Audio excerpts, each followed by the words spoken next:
السلام علیکم دوستو ایک سمندری جہاز جس پر کافی بوجھ یعنی تجارت کا سامان تھا اور اس کے ساتھ ساتھ بہت سارے تاجر اپنے تجارت کے سامان کے ساتھ اس جہاز پر موجود تھے۔ اب سفر کے دوران بیچ سمندر میں طوفان کی وجہ سے جہاز ہچکولے کھانے لگا اور بالکل ڈوبنے کے قریب ہو گیا، تو اس جہاز کے کپتان نے سب کے سامنے اس سے بچنے کا ایک طریقہ سب کے سامنے پیش کیا کہ دیکھیے ہمارے جہاز کے اوپر بوجھ بہت زیادہ ہو گیا ہے، اب ہم سب کو زندہ رہنا ہے تو آپ لوگوں کا کچھ تجارت کا جو سامان ہے اسے تھوڑا تھوڑا کر کے سمندر میں پھینکنا ہوگا۔ ایسا کرنے سے جہاز تھوڑا ہلکا ہو جائے گا اور ہم آسانی کے ساتھ کنارے لگ جائیں گے، کیونکہ ہماری جانیں سامان کے مقابلے میں زیادہ قیمتی ہے۔ سب نے کپتان کی بات پر اتفاق کیا اور سب نے کہا کہ ٹھیک ہے، لیکن ہم سب لوگ اپنا سامان تو نہیں پھینک سکتے کیونکہ ہم لوگوں کا بہت نقصان ہو جائے گا،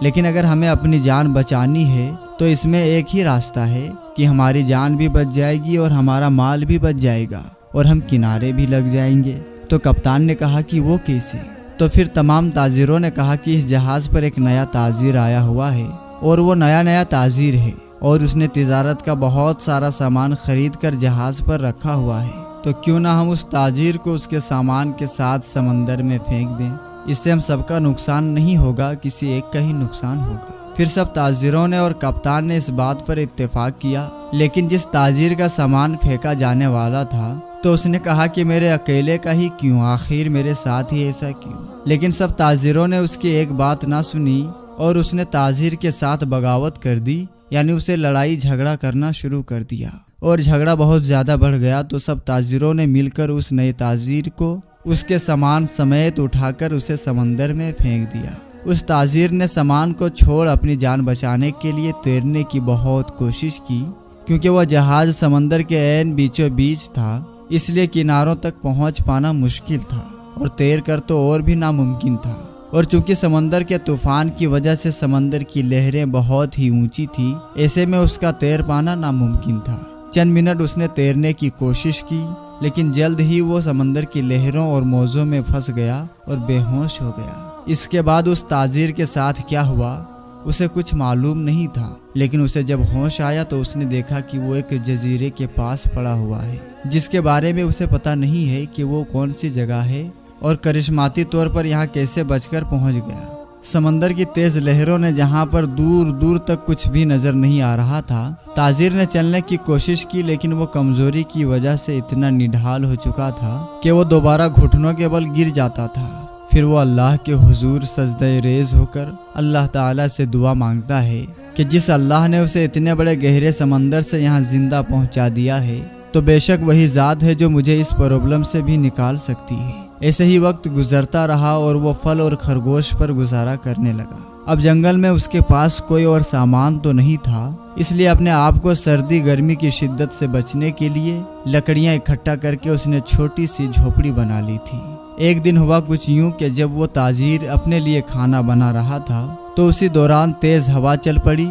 کھانا بناتے وقت جلائی گئی آگ تیز ہوا کی وجہ سے اس کی جھوپڑی تک پہنچ گئی اور اس کی جھوپڑی کو جلا کر راکھ کر دیا۔ اس شخص نے آگ بجھانے کی لاکھ کوشش کی، لاکھ جتن کیے، لیکن وہ اس میں مکمل طور پر ناکام ہو گیا۔ پہلے سمندر میں ہونے والے اس واقعے کے بعد وہ اب اس جنگل میں اکیلے جہاں پر وہ کھانا بنا رہا تھا، تیز ہوا نے اس کی کٹیا کو جلا دیا۔ وہ بہت ہی زیادہ دل برداشت ہوا اور اللہ کے حضور گڑ گڑانے لگا کہ اے اللہ، آخر میرے ساتھ ہی ایسا کیوں؟ پہلے مجھے غلط طریقے سے سمندر میں پھینک دیا گیا، پھر جیسے تیسے کر کے میں یہاں تک پہنچ پایا، اور جبکہ میں نے اپنا سر چھپانے کے لیے ایک چھوٹی سی جھوپڑی بنائی تو اب اس تیز ہوا نے میری اس جھوپڑی کو بھی جلا ڈالا ہے۔ ایک تو میں اس جگہ کے بارے میں نہیں جانتا کہ میں کس جگہ پر موجود ہوں، نہ یہاں پر آس پاس کوئی مدد کرنے والا ہے، میں اس جگہ پر بالکل اجنبی ہوں۔ یا اللہ، یہ ساری آفتیں مصیبتیں مجھ پر ہی کیوں آتی ہیں؟ ایسے عالم میں وہ سوداگر منتیں کرتے ہوئے گڑ گڑاتے ہوئے رات کو بھوکا ہی سو گیا،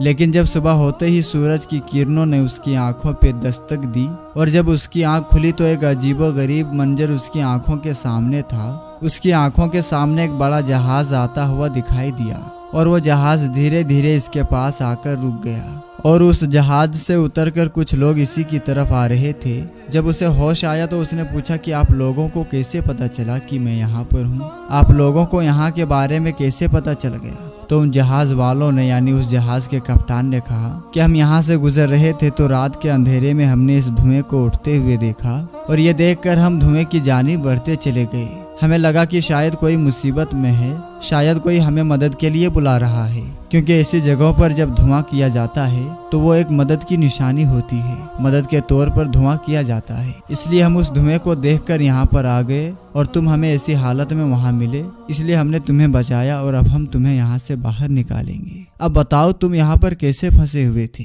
تو اس نئے تاجر نے سارا واقعہ جہاز والوں کو بتا دیا کہ کیسے وہ اس جزیرے پر آ کر پھنس گیا، کیسے اسے جہاز سے باہر تجارت کے سامان کے ساتھ پھینک دیا گیا۔ تو جیسے ہی اس نئے تاجر نے ان لوگوں سے کہا کہ ایک جہاز کے لوگوں نے تاجروں نے مجھے اور میرے تجارت کے سامان کو سمندر میں پھینک دیا، تو ان لوگوں نے کہا کہ رکو، وہ کون سا جہاز تھا، اس کا نمبر کیا ہے؟ تو اس نے اس جہاز کا نمبر اور اس جہاز کے بارے میں بتا دیا۔ تو ان جہاز والوں نے کہا کہ وہ جہاز تو طوفان کی وجہ سے کہیں پر غائب ہو گیا تھا، ڈوب گیا، وہ لاپتہ ہو گیا ہے، کئی لوگ مارے گئے، کوئی بھی اس میں زندہ نہیں بچ پایا۔ تو اتنا سنتے ہی وہ جو نیا تاجر تھا وہ سجدے میں گر گیا اور اللہ پاک کا شکر ادا کرنے لگا کہ بے شک وہی اللہ ہے جو بہتر فیصلہ کرنے والا ہے، اور وہ جو کرتا ہے وہی بہتر ہوتا ہے۔ تو میرے دوستو، اس واقعے سے یہ سبق ملتا ہے کہ بے شک وقتی طور پر جو ہمیں لگ رہا ہے کہ ہم پر مشکلات ہیں، یہ مشکل کا دور ہے، ہم کسی مصیبت میں گھرے ہوئے ہیں، لیکن یہ بات یاد رکھیے گا، اللہ ہی بہتر کارساز ہے، وہی بہتر فیصلے کرنے والا ہے، اور بے شک جو وہ کرتا ہے وہی بہتر ہوتا ہے۔ ہم سب کبھی بھی کسی مشکلات کا شکار ہوں تو ہمیں اللہ کا شکر ادا کرنا چاہیے اور اس بات پر راضی رہنا چاہیے کہ اللہ جو کر رہا ہے وہ بہتر ہی ہے، اس میں کوئی نہ کوئی ہمارے لیے بہتری اور اچھائی چھپی ہوئی ہے۔ زندگی میں انسان کو بہت سارے مسائل کا سامنا کرنا پڑتا ہے، کبھی انسان ان مسائل اور ان پرابلم کی وجہ سے دل برداشتہ بھی ہو جاتا ہے، لیکن ہمیشہ ایک بات یاد رکھیے گا کہ جن لوگوں کا ایمان اللہ تعالیٰ پر پختہ ہوتا ہے، اللہ تعالیٰ ان کی مدد ضرور فرماتا ہے۔ ان مشکل اوقات کے اندر جن لوگوں کے ایمان ڈول جاتے ہیں، بے شک وہی لوگ ہوتے ہیں جو تباہی اور بربادی کی جانب جاتے ہیں، اور جو لوگ اللہ پر ایمان رکھتے ہوئے ہر مشکل وقت میں اللہ کا شکر ادا کرتے ہیں، اللہ انہیں کبھی مایوس نہیں کرتا ہے، انہیں ہمیشہ اپنے رحمت کے سائے میں رکھتا ہے۔ تو میرے دوستو، ہمیں امید ہے کہ آج کی ہماری اس کہانی کو سن کر آپ لوگوں کا بھی ایمان تازہ ہو گیا ہوگا اور بہت کچھ آپ کو سیکھنے کو بھی ملا ہوگا۔ دوستو، اگر آج کی اس ویڈیو سے آپ نے واقعی کچھ سیکھا ہے تو اسے صرف اپنے پاس تک ہی محدود نہ رکھیں، بلکہ اپنے دوستوں احباب کے ساتھ ضرور شیئر کرنے کی کوشش کریں، تاکہ ہم اس ویڈیو کے ذریعے جو پیغام لوگوں تک پہنچانا چاہتے ہیں وہ پہنچ جائے۔ تو دوستو، ویڈیو سے جانے سے پہلے آپ لوگوں سے ایک چھوٹی سی گزارش کرتے ہیں کہ اگر آپ نے ابھی تک ہمارا چینل راہ علم کو سبسکرائب نہیں کیا ہے تو چینل کو سبسکرائب کر لیں اور ساتھ ہی لگے بیل نوٹیفیکیشن کو ضرور آن کر لیں، تاکہ ہماری اپلوڈ ہونے والی ویڈیوز کی نوٹیفیکیشن سب سے پہلے آپ کو مل سکے۔ تو ملیں گے انشاءاللہ تعالی کسی نئی اور اچھی ویڈیو کے ساتھ، تب تک کے لیے آپ اپنا اور اپنوں کا بہت ہی زیادہ خیال رکھیں۔ السلام علیکم، اللہ حافظ۔